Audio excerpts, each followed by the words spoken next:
we could play at a really high level in one area to the detriment of so many other areas of our lives. And to me, that is not high performance.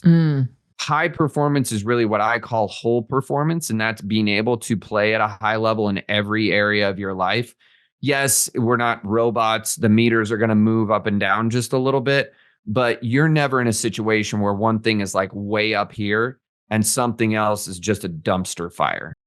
Welcome to the Be It Till You See It podcast, where we talk about taking messy action, knowing that perfect is boring. I'm Lesley Logan, Pilates instructor and fitness business coach.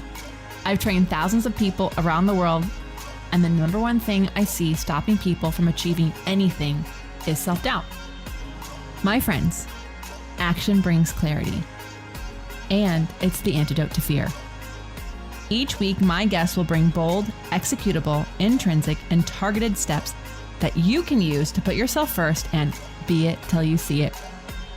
It's a practice, not a perfect. Let's get started. Okay, loves, get ready. We got a great story for you. We got a great journey for you. We've got some great nuggets, like mic drop nuggets. Like you're going to want to rewind. Hold on. What did he just say? Like he was saying this one thing. Oh, so I should tell you our guest is. Our guest is Ryan Lang. He was saying this one thing that I was just like, if you're watching our podcast on YouTube, my hair bun is like nodding for me. It was everything. It was like the best encapsulated question you could ask yourself to be it till you see it. So get ready. I'm not going to talk anymore because I'm going to let Ryan do it for us. Ryan Lang is our guest today. Here he is. All right, Be It Babes. I'm so excited. I have a dear friend. Brad and I got to meet him in real life recently, and his name is Ryan Lang. And what he's doing is like, it's just really amazing. And I love his take on it. So we're going to dive into his unique take on identity and things like that. So Ryan, can you tell everyone who you are and what you rock at? Yeah, Lesley, first of all, thank you for having me. And I'm so excited to spend some time with you. So I am the CEO of a company called Empire Partners. And at our core, really, we're a business consulting firm, and we specialize really in the coaching space, though. We have deep backgrounds in the coaching industry and have worked for and consulted for really the biggest coaching companies on the face of the planet. And Empire really exists to help coaches become profitable business owners. A lot of coaches know how to coach very well. Very few of them are profitable business owners. So that's Empire. And then for me personally, I am a high performance coach. And so that's something that I've been obsessed with for a very long time. I kind of went through, quite a journey that we can, get into if you want on our podcast today. But I went through quite a journey in the business world, building an 8-figure business and kind of watching it and myself burn to the ground and having to reinvent myself. Hence, a lot of my study and work around identity. And so, I really work directly one-on-one with a handful of high achievers, entrepreneurs, executives, business owners, and help them play at a high level in every area of their lives, which is what I call whole performance. Very cool. Okay. So you've got your hands in a lot of things. I love that there's coaches for coaches because same thing. I coach a lot of Pilates instructors because they're amazing at what they do and they're not often very good at business. Yes. Yeah. Very true. I'm like, oh, hold on, please don't do what you're doing. That you're going to lose your house with that model. Like you have to separate yourself. So Ryan, I do want to something that just came to my mind and we can dive more into your journey. Yeah. But you said high performance coach and something that I'm curious about. And you also said high achiever, which is very different than I think an overachiever. I'm a recovering perfectionist overachiever. Mm-hmm. Yep. Is there a difference between high performance and high achieving, or do you know what I mean? Should we be striving for high performance but not high? I guess I'm wondering how you differentiate those things and those personality traits because I know a lot of our listeners are perfectionist overachiever type personalities. Yep, absolutely. So I'm going to make this is a really good distinction, and I'm going to rephrase it just a little bit because I actually think it's exactly the same thing. So high achievement is really what I think most people identify as high performance. Mm-hmm. And most of the time when we're talking about high achievers or high performers, we have a tendency to do that somewhat interchangeably. And it's usually someone who has made it, who's shown a significant amount of progress or capability or results in one area, typically, right? And so what I would redefine this as, actually, one of the reasons that I started my whole performance program was because of the fact that I realized I fell into this category, as did many of my contemporaries as entrepreneurs and business owners, in that we could play at a really high level in one area to the detriment of so many other areas of our lives. And to me, that is not high performance. High performance is really what I call whole performance. And that's being able to play at a high level in every area of your life.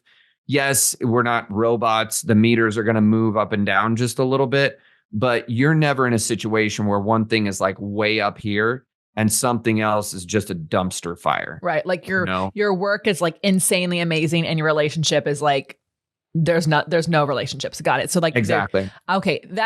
I actually love that you brought the distinction, because I do think people use it interchangeably. And I think that I like your idea of like a high performance is whole, like it's more balanced, and like you have, I think that's really cool, because it was just something, it came to my mind. I was like, hold on, wait a second.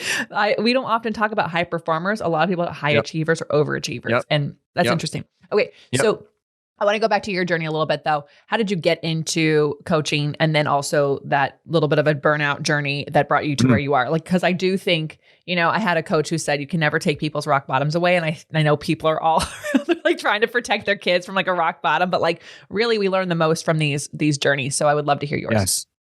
Yeah. So I got into the business world after spending about 4 years in sports radio and in broadcasting. I got into the business world in my mid-20s or early mid-20s, and had an opportunity in the oil and gas industry, working with my dad and a business partner, where we built a company literally from nothing to 8 figures. And it was a wonderful opportunity for me, and helped me learn and craft and cultivate a lot of different skill sets and understandings and all of that stuff. And over the course of time, I built a hell of a skill set. I was, leading and managing upwards of 200 people at a time.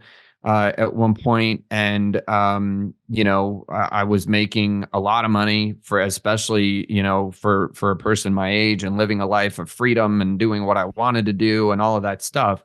What I didn't realize was happening along the way, though, is that number one, I really was pretty much chasing a buck and a thrill, essentially.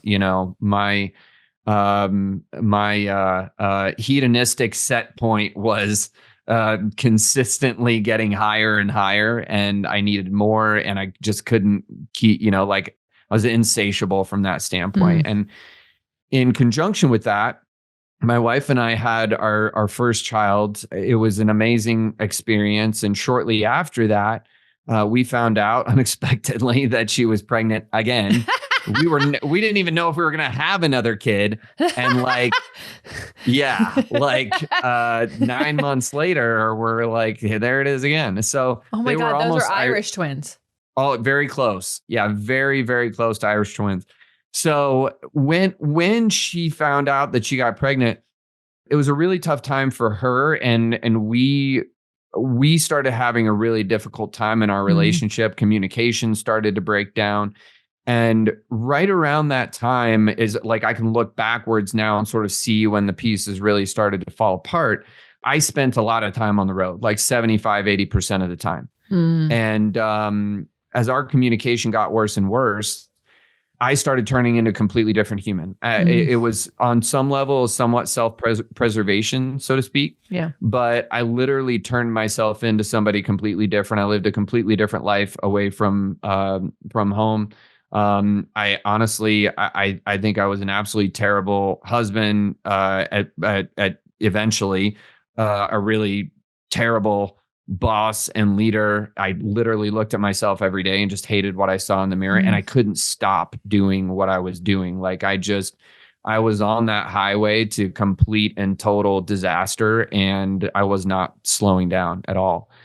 And Mm. eventually I came to a point where, those things started to catch up with me. And I can't even tell you how or why it happened, but God, the universe, whatever it is that, you believe in, I feel I had a day where I was just like, I have to stop this, or I don't know if I'm going to make it. Like, I hated Mm. myself so much internally that I had moments where I was like, what am I doing? I might as well just get this over with. Yeah.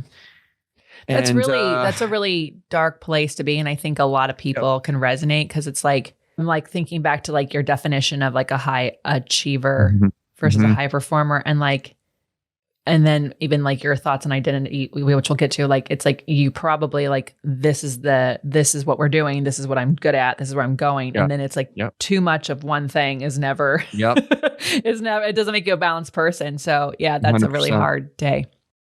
It was. Yeah, it was pretty tough. And I had this really, I can't even explain how or why it happened, but I had a moment of clarity one day where I was like, okay, what do you want to do here? Like, you got two roads you can take.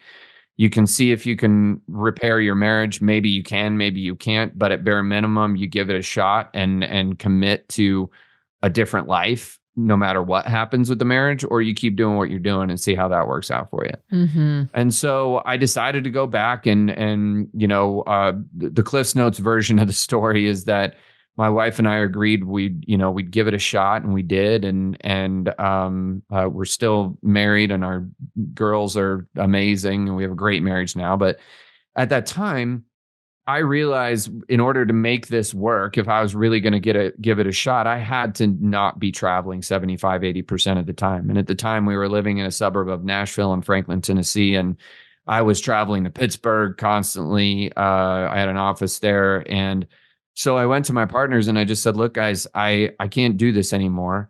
I have to find a way to live and work in the same place. This isn't going to work. And so we had an office in Colorado, which is where I live now and where I'm from originally, in Denver. And we made an agreement for me to come and do some work out of that office. And shortly after we made that move, it was a really good thing and everything was moving in the right direction. But I quickly fell out of love with what I was doing professionally. And I realized finally for the first time that I had no purpose in what I was doing at all. Mm. And it never bothered me before, to be honest. But it was bothering me heavily. The more internal work I did on myself, the more I was looking at what I was giving back to the world and realizing that I was sucking really badly in that category. And I also felt like the more that I learned and grew, that I had a story that would resonate with a lot of other people, because I knew a lot of people that were in exactly the same boat as I was, and they weren't making it out on the other side. So It's almost like you were so busy, you didn't even have time to realize you had no purpose with what you're doing. And I think that's a really also tough crossroads to come to. It's like, oh, I don't, like, I actually don't like this. Like, I recall, when I started doing Pilates, like, I started to really like be in my own body and like hear my own thoughts. And I was like, oh, I don't like living here. And then it's like, okay, but now I know that. Like, what do you, that's a big decision, right? And then I was like, oh, I don't like this job I'm in. It's like, okay. So you end up with this like amazing aha moment, but then it's like, you moved your whole family to Colorado. You have to Yeah. It's the equivalent. I'm sure you experienced the same thing, but it's getting unplugged from the matrix. Yeah. And once it happens, like, you can't go back. Like, you're out, So once I kind of came to that moment, that was really what led me to coaching, is that I knew I wanted to do something. I had no passion for my industry at all anymore. I still wanted to make money. And I knew also that I wanted autonomy. I'd worked for myself for so long. I couldn't imagine the idea of going to work for somebody. And so my first foray into coaching was I spent a year just trying to figure out what I wanted to do after I left my partnership. And I have a background as an athlete and in health and fitness. And I got my first job as a personal trainer when I was 19 years old.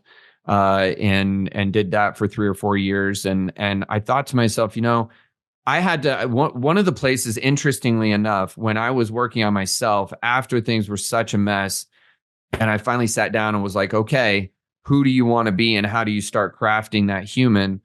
The very first thing that I did was start working on myself physically because it felt approachable to me. I knew how to do it. And I knew that if I could just commit to that, like that would be one piece that I could kind of rely on. So I got back into the health and fitness industry at that point, first just as a personal trainer. And then eventually I fell head over heels in love with nutrition and holistic health and all of that stuff. And that's kind of what got me into coaching. And then, from that place, interestingly, the further along I got, the more I realized that there's a passion for health and fitness, but really the overriding passion was for what was going on upstairs for somebody and helping somebody perform at a really high level, not necessarily just physically, but in all areas of their life. And I knew that I couldn't do that purely through the lens of personal training and nutrition and that kind of thing. And that's really kind of what started bridging the gap into where I am now. That's cool. Thank you for sharing, taking us on that journey. As a Pilates instructor, I know I can do all the things, but if you there's so many things that are out of my scope. So I went and got training in mindset and habits and breath work because sometimes just my client was late all the time. And she's like, I'm sorry. And I'm like, you have to actually stop apologizing to me. And you have to actually ask yourself, why don't you think you deserve a full 55-minute session? I'm charging you. I'm sitting here. I got a client after you. I'm I'm getting paid, but this is yours. And if you only want 45 minutes, it's fine. But if you want the full hour, you have to ask yourself why you can't give yourself permission to leave work early or, give yourself permission to deal with the traffic. And that's what was one of those moments where I'm like, okay, hold on. That's not what was in my training. Where do I get this? Because I can only do so much with your body. I can't, so if your mind's not in it and your hormones aren't if there's so many other things to the puzzle. So, what a crazy journey to go from 8-figure business, crazy company that you're traveling all the time to really work on yourself. And then you're working with people. So can we go into what was the lens of identity? How is that affecting the decisions you're making or making you with the coaching you're doing?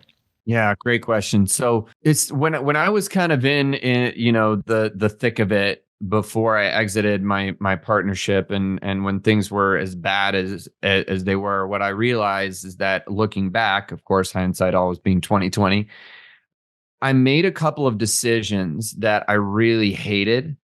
And when I made those decisions, I backed it up. I reinforced it by deciding that I was the decision that I made.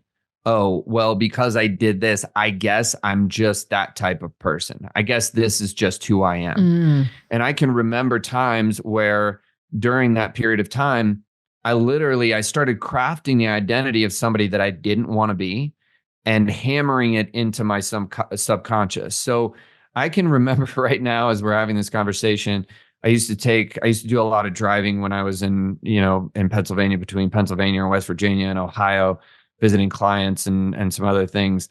And I can remember driving down the road thinking to myself, well, I'm really not there for my girls. I guess that's just how it's going to be. I guess I'm just going to be that dad who just sends money in the mail and they can rely on me financially, but I'm not home. I guess that's just who I am. And I literally just hammered it in. It's like, identity with those kinds of statements, it's literally like hammering a nail into the wall or a piece of wood. We hit it a couple times and it goes in a little bit and we hit it again and it goes in a little bit. And eventually if we hit it enough, that sucker's going in all the way. Yeah. And it's all the way in there. And so difficult to pull out because yes, that's right. I remember listening to a Brene Brown book many, many years ago. Don't ask me which book it is, guys, because I only remember this line.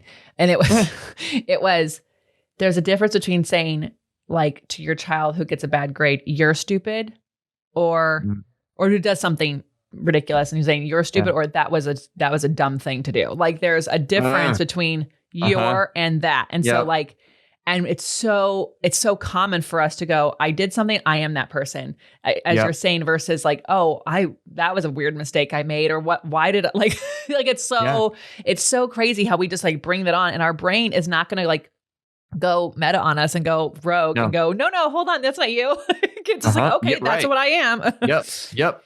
It'll eat whatever you feed it. Mm-hmm. And so when fast forward, when I kind of started to, when I was really kind of starting from scratch, Ryan 2.0, after I left my partnership and started over, I literally sat down with myself, and one thing, and I didn't even understand.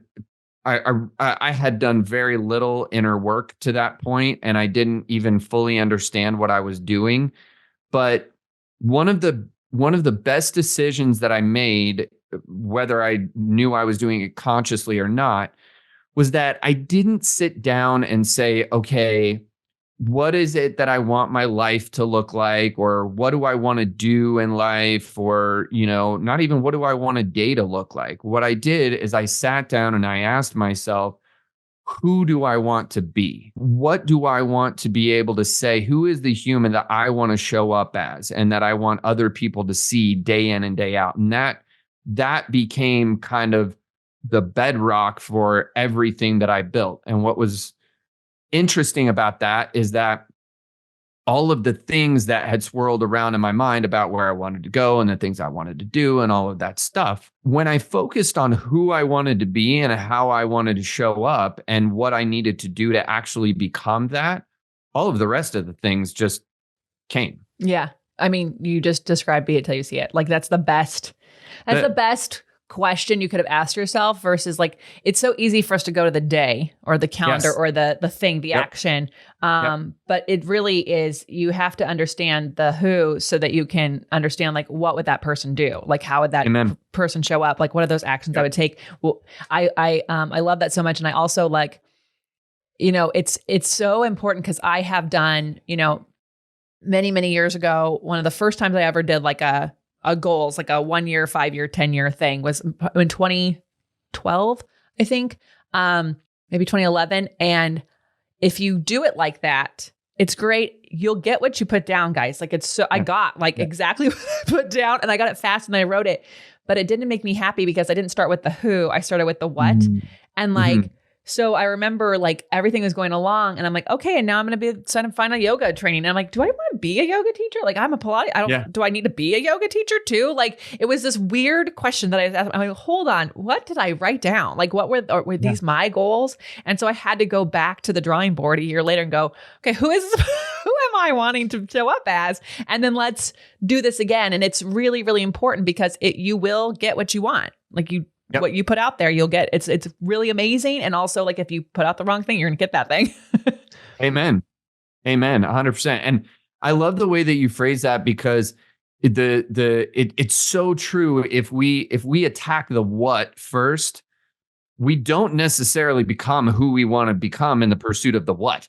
That was literally what sent me in the wrong direction in the first place. I was in complete pursuit of the what, with no belief or understanding of who I wanted to be and how I wanted to show up in the world and all of that kind of stuff. And it led me to a really, really dark place. And I think that's especially circling back to the person that identifies as a high achiever, a high performer, whatever. More often than not, that's it. They get fixated on a what.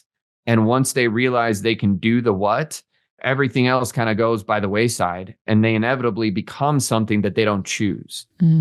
And just the same way that we have the ability to choose who we become, by not paying attention to that and not choosing, we can become anything and then wake up one day and go, holy crap, who the hell is this? Well, we become so like, I was just listening to another podcast where it's like, if you aren't really clear on the things you want or the thing, who you want to be, it's very easy for your algorithm to serve you. that. Mhm. Like some you flying Amen. up because like I like curate my out by my I like if I don't like what I'm seeing, like, okay, I need to do some searching, like I need to recreate this algorithm. Yep. I love being cookie, guys. Like you've heard it. If you've heard me say it, I say all the time. Anytime I like something, I'm like, yep, I'll like that because I want you to serve it to me again later. Thank you so much. But Yes. like if you aren't intentional about these things, you'll get served. And so I have a client who's like, okay, I'm on this, like, have you seen like the kitchen TikTok? And she's like, I'm buying these baskets. I'm like, what are you talking about? Last week you were focusing on rugs. What are you doing buying kitchen pantry stuff? Like what? No, your whole life is being told what you're going to be based on Yeah. because you don't know what Yeah. it is. You're not super clear.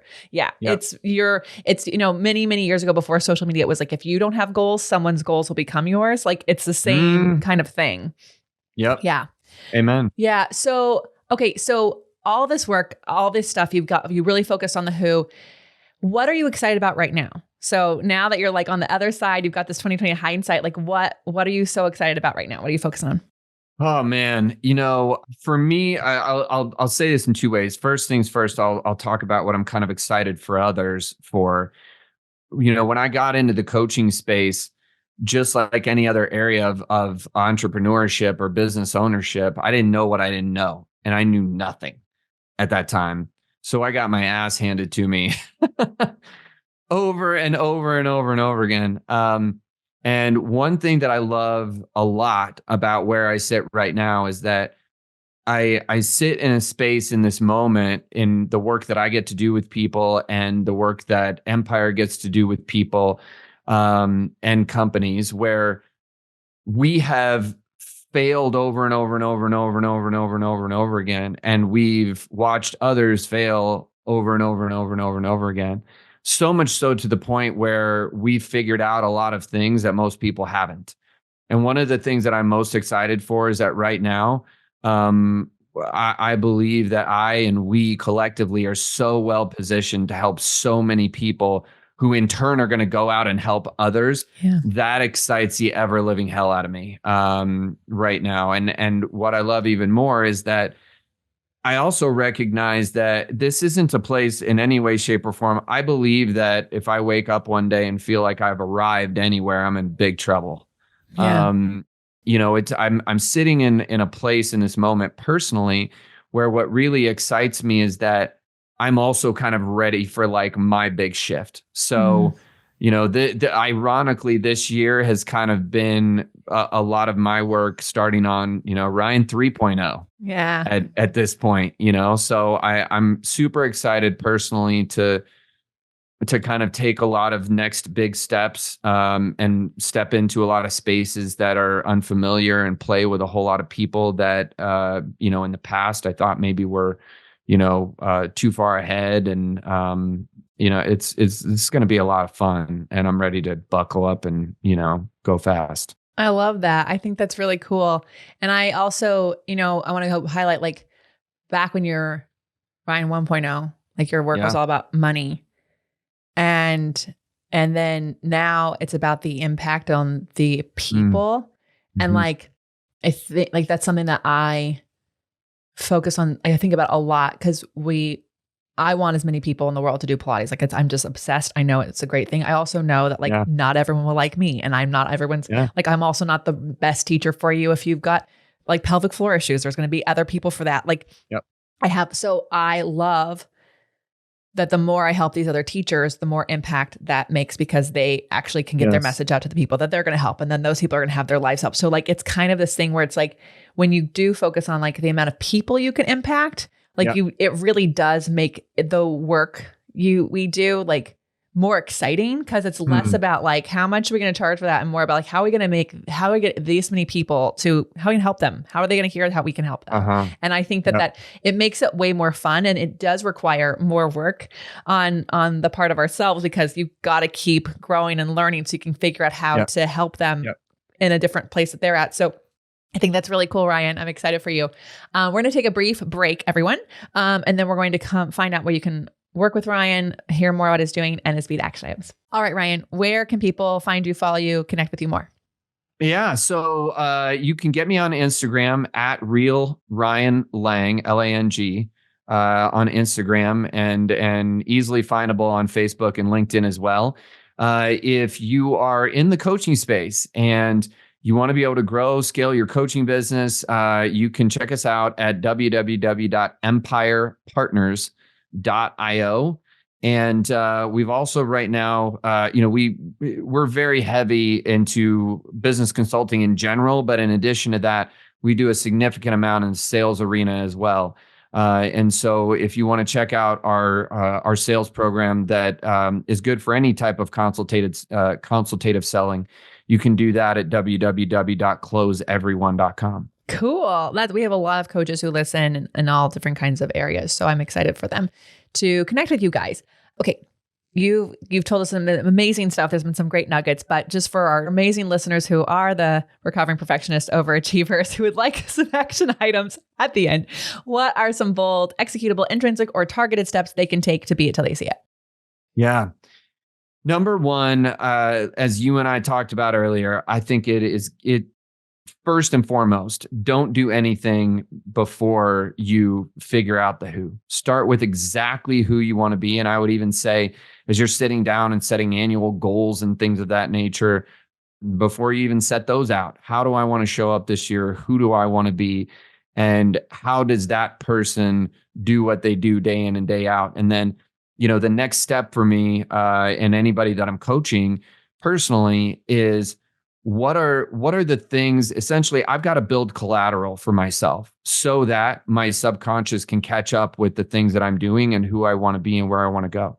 So in order to build that collateral, I'm going to sit down and I'm going to say, okay, what are some small steps that I can take literally every day and hammer in that nail, just like we talked about, so that when I look in the mirror, I actually believe that I am becoming that person. And eventually I can easily become that person by simply sitting down and chunking my goals down to what are some small approachable tasks. And just so that it's not totally nebulous, a perfect example is if we're talking about health and fitness, I might say, if I don't go to the gym at all right now, I don't do anything physical, it might be, okay, you know what?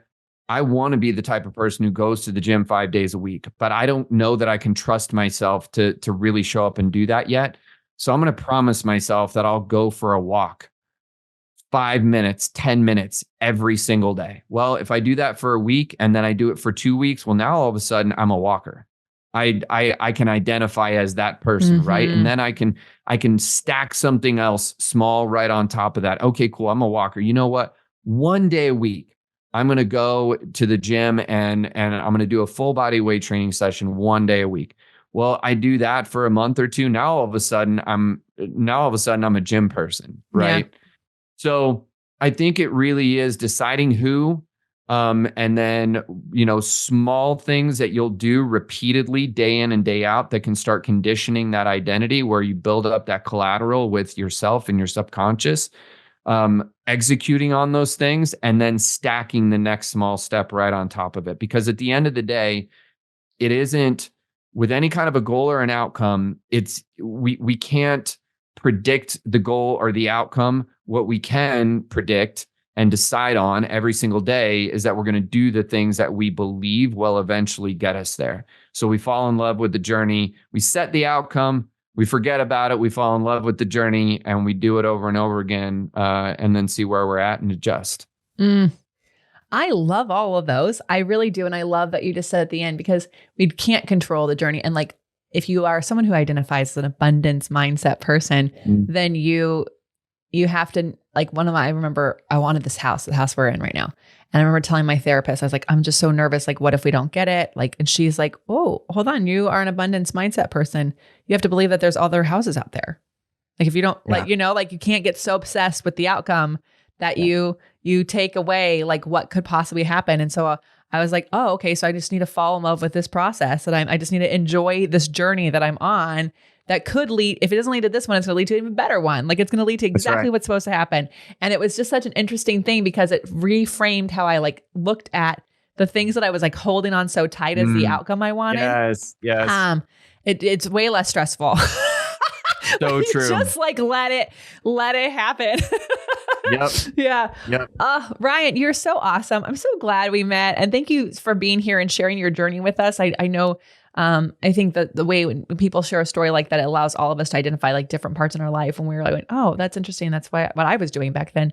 And it allows us all to grow. So you're amazing. Y'all, how are we going to use these tips in your life? Make sure you tag Ryan Lang, tag the Be It Pod so we can share this. Send this to a friend who needs to hear it. Send it to your friend who you are like, oh my God, they keep like self-deprecating. They're identifying as something that they're not. Send it to them because it might be the thing that they need to hear so that they can change their life. And until next time, be it till you see it. That's all I got for this episode of the Be It Till You See It podcast. One thing that would help both myself and future listeners is for you to rate the show and leave a review. And follow or subscribe for free wherever you listen to your podcast. Also, make sure to introduce yourself over at the Be It Pod on Instagram. I would love to know more about you. Share this episode with whoever you think needs to hear it. Help us and others be it till you see it. Have an awesome day. Be It Till You See It is a production of the Bloom Podcast Network. If you want to leave us a message or a question that we might read on another episode, you can text us at +1 310 905 5534 or send a DM on Instagram at BeItPod. It's written, filmed, and recorded by your host, Lesley Logan, and me, Brad Crowell. It is transcribed, produced, and edited by the Epic team at Diseño.co. Our theme music is by Ali at Apex Production Music, and our branding by designer and artist Gianfranco Cioffi. Special thanks to Melissa Solomon for creating our visuals. Also to Angelina Herrico for adding all of our content to our website. And finally, to Meredith Root for keeping us all on point and on time.